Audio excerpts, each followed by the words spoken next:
Hello everyone, I am Grandmaster Renato Quintiliano and this is our series Study the Classics.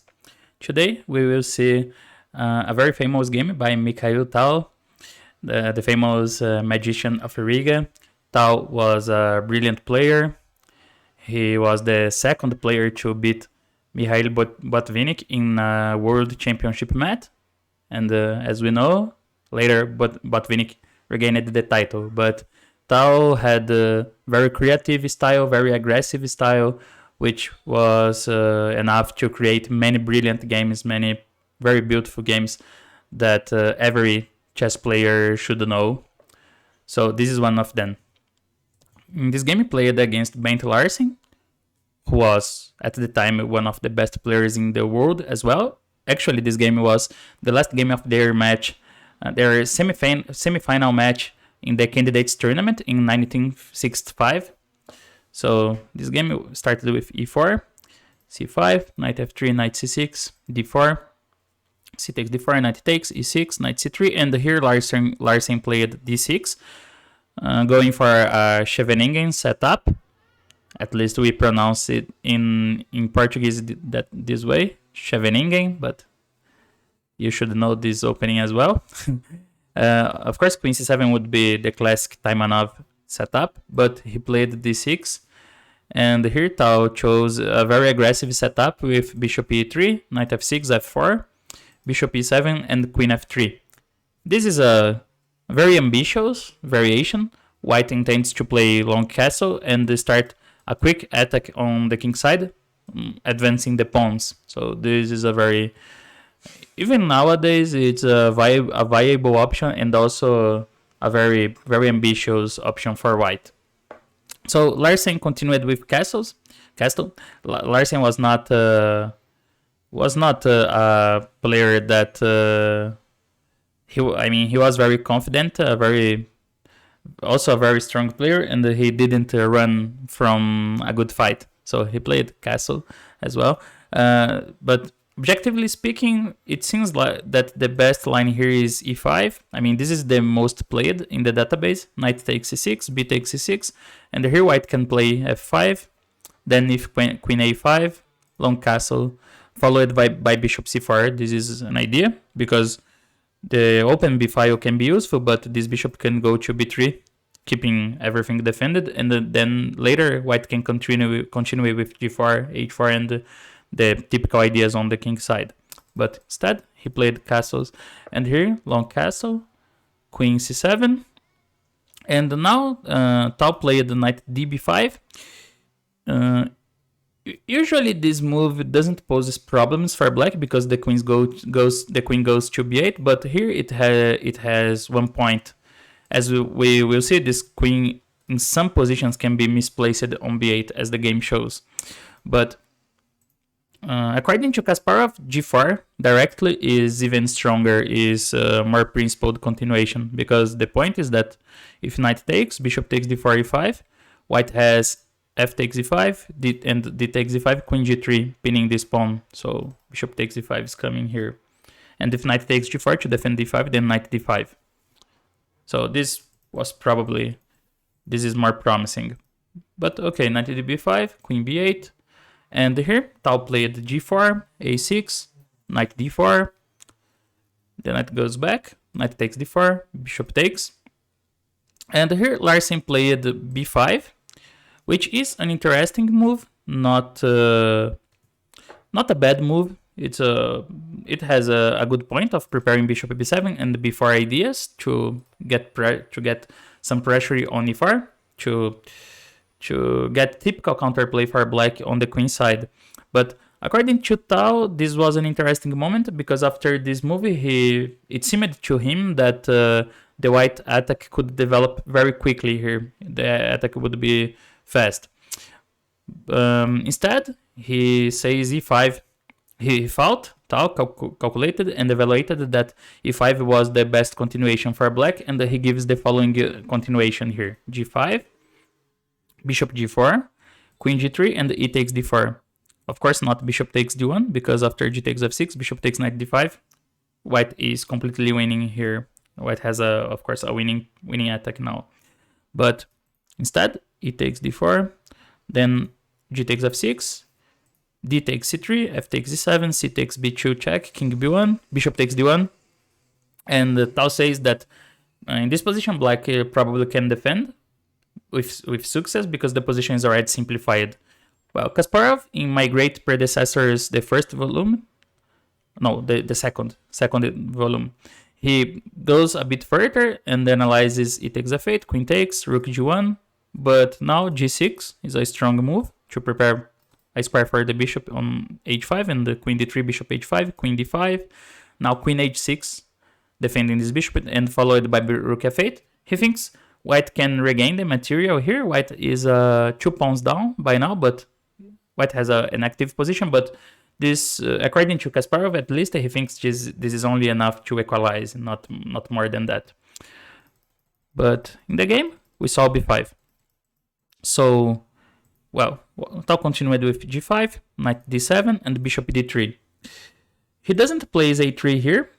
This is usually a bad strategic move, but it's bad for white from the strategic positional point of view because it helps black to open the b file after b4. So it's a very useful move for black because now black gets the open b file to attack on the queen side. So this is why Tao doesn't play a3, he plays bishop d3. And now b4, very principled. And here is the first instructive moment, so you can pause the video and think how you would play in if you were Tao in this position, how to play as white here. Well, I think as we know, this is a game played by Mihail Tao. It's easier to predict which move comes now, and also it's a very famous game. But actually, I think from an objective point of view, knight e2, retreating the knight, is the best continuation actually. And if e5, bishop e3, it takes f4, knight takes f4, knight e5, this should be fine for black. The knight looks very strong, very solid on e5, but also we get this d5 square for the white knight. So the engine even says that after queen g2, white continues with moves like king b1, h4, and white has an advantage according to the computer. But this was good from an objective point of view. But instead, Tao plays a very brave move here, knight d5, sacrificing the knight for only 1 pawn. And this move kind of shocked everyone watching the game because it seemed that white didn't have enough compensation for the piece after e takes d5, But in this position, let's evaluate some factors. So first, white has 2 very active bishops here, pointing directly towards this king, directly to the black king. And also white can increase the pressure with moves like queen h5 or queen h3, or even ideas like h4, h5, trying to break through out on the king side. Another point is that the e-file is opened, so because of that, white can consider activating one of the rooks using the e-file. So for the piece, Tao achieved some kind of compensation here in form of active piece play and some attacking ideas. But still, it seems that black's position should be solid enough because Larsen didn't make anything wrong here. He didn't play bad moves or something like that, and he accepted the sacrifice, believing that his position should be objectively good enough to deal with white's attacking ideas. So I suggest you to pause the video here as well and try to think how to play as black. Try to place yourself put yourself on Larsen's place and try to find the right continuation for black. Well, this is a very good position to train calculation and evaluation because It's not simple. It's anything but simple to play here as black. And the proof is that Larsen himself, a very strong player, one of the best players in the world at the time, was not able to find the correct path here. So this is very indicative of Tao's style. Tao was a very creative player and also very good at calculation, but he was really good at finding practical continuations, practical ideas that could pose practical problems for his opponents. And he was able to combine all these ideas with a very nice, very good tactical vision, and he was able to find many resources to keep the initiative going on, to increase the tension, and increase the tension until the point where his opponents would crack under the pressure. So here, for example, it's clear that this bishop is very dangerous here, and it's already preparing some dangerous sacrificing ideas for white. So black should try to restrict this bishop somehow. But knight c5, for example, looking for exchanges would be already very bad. Would be losing, actually, in view of bishop takes h7. King takes, queen h5, king g8, and bishop takes g7. Which is a sacrifice known since the game Lasker Bauer, already seen in this series. So after king takes g7, black is 3 pieces up, but that's not enough to stop the attack. Queen h6, king g8, and g6, and the white is already winning here. It's mate in a few moves.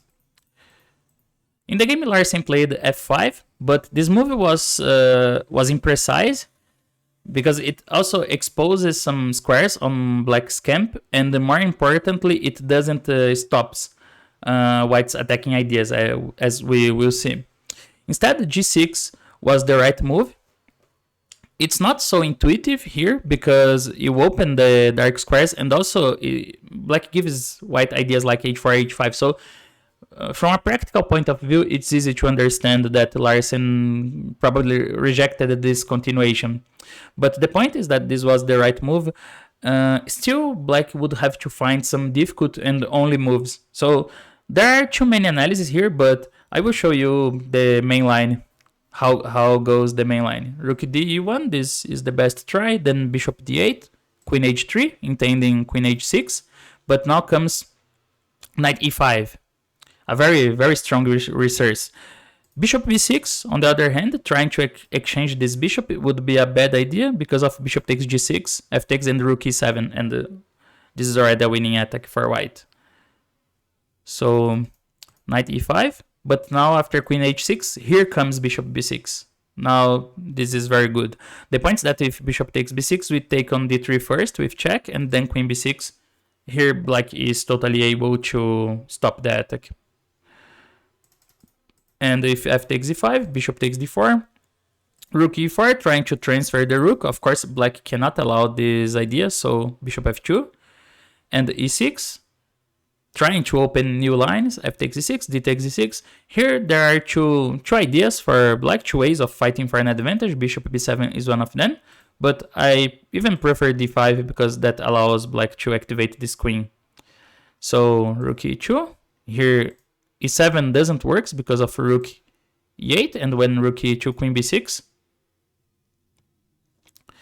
But there is rook e2, and here queen a7, very important move, protecting the second rank. And when bishop takes, h takes, queen g7, takes, e7, rook e8, rook f2, rook e7. And black should win this endgame. White has 2 pawns, but it doesn't seem enough to me. So this was the best continuation for black. So many moves that are not so obvious and not easy to find over the board. That was one of Tao's biggest qualities. He was able to find this kind of situation where his opponents would have to find many difficult moves, and he was also able to calculate these positions and to outplay his opponents in this area in calculation. So instead, Larsen played f5. And here rook d1 is a very good move, very natural and good, bringing the rook to the open file. And now, rook f7 was played by Larsen, a very natural move. Again, a natural defensive move. He is vacating f8 for the bishop, either to the bishop or the knight, trying to mobilize his forces, let's say with knight f8, bishop d7, for example, and trying to keep the king side safe. But as strange as it may look, this is the decisive mistake by black. The right move here was bishop d8, and with correct play, the position should be equal. So this is why f5 is already a mistake, an imprecise move, because it throws away black's advantage. But here with correct play, the position should be equal. Tal gives the following continuation: queen h5, knight c5, and here bishop takes g7, knight takes d3, king b1. A beautiful resource, because if knight takes e1, then g6, and the white crashes for AUG again with a decisive attack on the king side. But instead, black has the nice reply queen c7, first attacking this bishop. And when bishop takes f8, now knight takes e1, rook takes, queen f7, another precise move, queen takes, king takes, bishop takes d6, and a5, with a more or less balanced endgame. Here white has 3 pawns for the pieces, so the position is more or less balanced. This was the right defense. But on the other hand, after rook f7, it's a bit surprising that black is already lost. And Tal plays h4 here. It's even a very simple path. White just keeps advancing the pawns and will open the king side. It's kind of unavoidable. The main problem here for black is that he's not able to include those pieces on the defense. The pieces stuck on the queen side. So this is the main problem.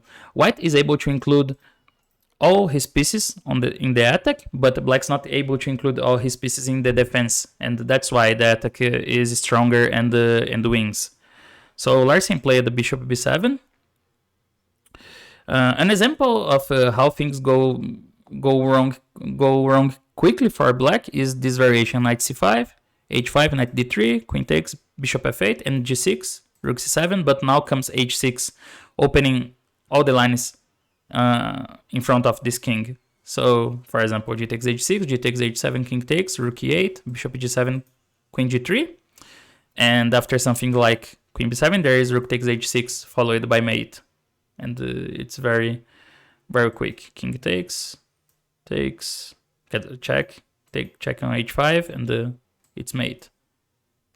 So bishop b7 was played, but here bishop takes f5 was played by Tal. He says it was a practical decision, but it's enough to win.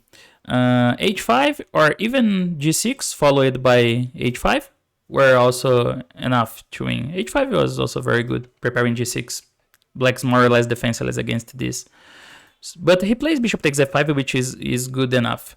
So rook takes f5, rook takes e7, and here Larsen tried to complicate the game with knight e5. I mean, he tries to use a tactical resource to change the character of the position.